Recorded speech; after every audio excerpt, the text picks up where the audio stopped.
Hello বন্ধুরা, কেমন আছেন সবাই? আশা করছি সবাই ভালো আছেন। শুরু করছি আজকের একটি নতুন ব্লগ। আমাদের আজকে গ্রামে শীতলা পুজো, দেখতেই পাচ্ছেন তার জোগাড় যন্ত্র চলছে। আর যখন রেডি হচ্ছিলাম তখন পুচু শাড়ি ধরার বায়না করছিল, তাই আমার শাড়িটাও ধরে দিল, নিজেও রেডি হয়ে গেছে। চলে এসেছি পুজো মণ্ডপে। আর দুপুরের খাওয়া দাওয়া করে পুচু করেছে আর পুচু দাদু করেছে, আমরা বসছিলাম। মায়ের পুজো হলে তারপর খাবো। এই যে আমাদের শীতলা মা,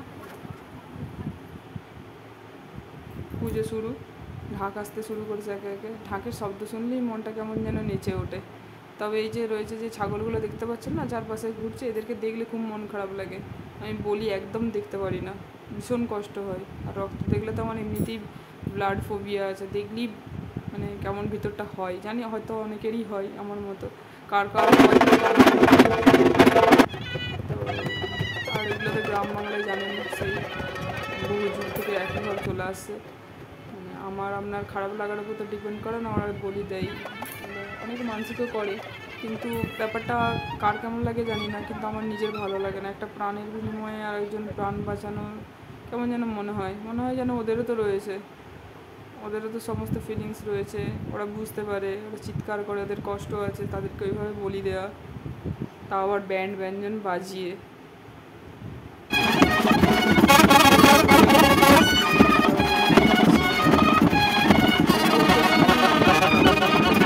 হাসি মুখে, এটাই আর কম কি।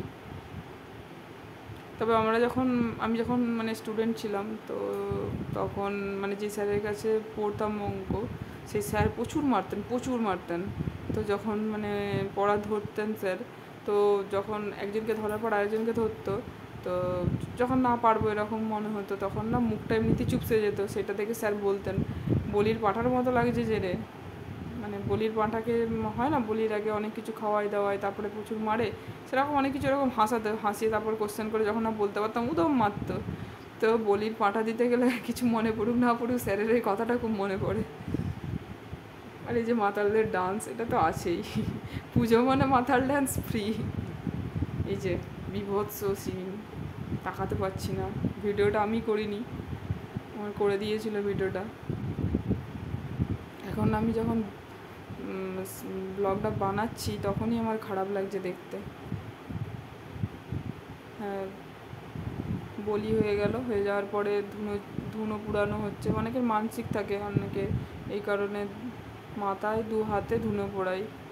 আমারও রয়েছে পুচুর জন্য মানসিক, এবছর হয়নি, পরের বছর দেবো। এই যে পুচু, প্রচণ্ড গরমেতে পুচু জল বাতাসা খাচ্ছে। ওই যে হরিলোট দিয়েছিল বাতাসা, তার থেকে কুড়িয়ে দাদুর সাথে খাচ্ছে। আর লাস্টে তো আইসক্রিম ছিলই। আর মা শীতলা পুজোর পরের দিন সবার গ্রামে এটা রিচুয়াল আছে নিশ্চয়ই, ঘুরতে বেড়ায়। তা আমাদের মন্দিরে এসেছে, মন্দিরের মধ্যে নতুন তৈরি হচ্ছে।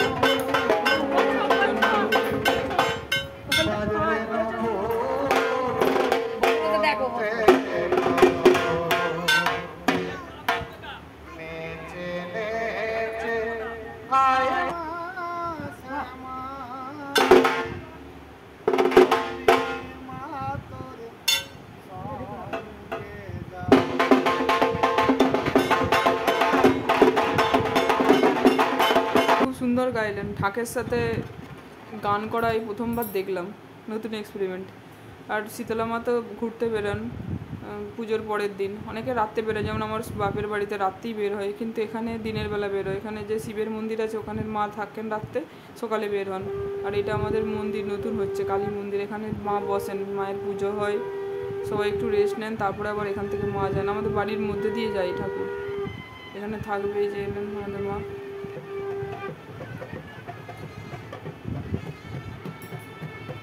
মন্দিরটা কমপ্লিট হয়নি, শুদ্ধিকরণ করে মাকে বসানো হয়েছে।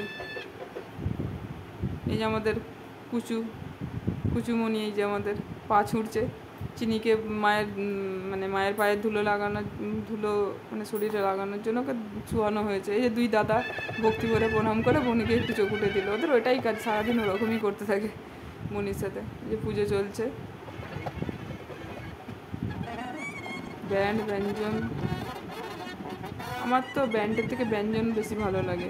ব্যান্ড ভালো লাগে না এরকম না, কিন্তু ব্যঞ্জনের সুর আমার বেশি ভালো লাগে। এই যে চিনি আমাদের একটু নেচে নিচ্ছে, চিনি নাচের জন্যই গিয়েছিল, ঢুকুস নাকেই নাচ করছে। উফ, কি দারুণ নাচলো চিনি। হাততালি হাততালি হাততালি দাও সবাই।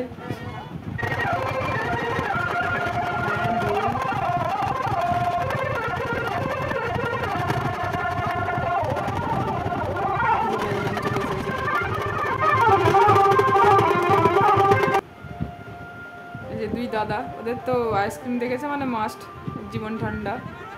ও লজ্জা বাচ্চা আবার দিয়ে দিল আমার হাতে, বাবুই। আমি তো খাবো না, আজ উপোস। মামের কোলে বসে আইসক্রিম খাওয়াচ্ছে, এই দেখুন মাই হয়। মায়ের এবার ফেরার পালা, গোটা গ্রাম ঘুরতে হবে। নতুন হচ্ছে তো, ওই জন্য নামতে অসুবিধা হচ্ছে। এইভাবে মা চললো গোটা গ্রাম ঘুরতে। আর এটা আমাদের দামোদর মন্দির, নতুন হলো এই কিছুদিন আগে, প্রতিষ্ঠা হলো এর আগের ইয়ারে। ঠিক আছে বন্ধুরা, ভালো থাকবেন, সুস্থ থাকবেন, দেখা হবে অন্য একটি ব্লগে। আজকে টাটা।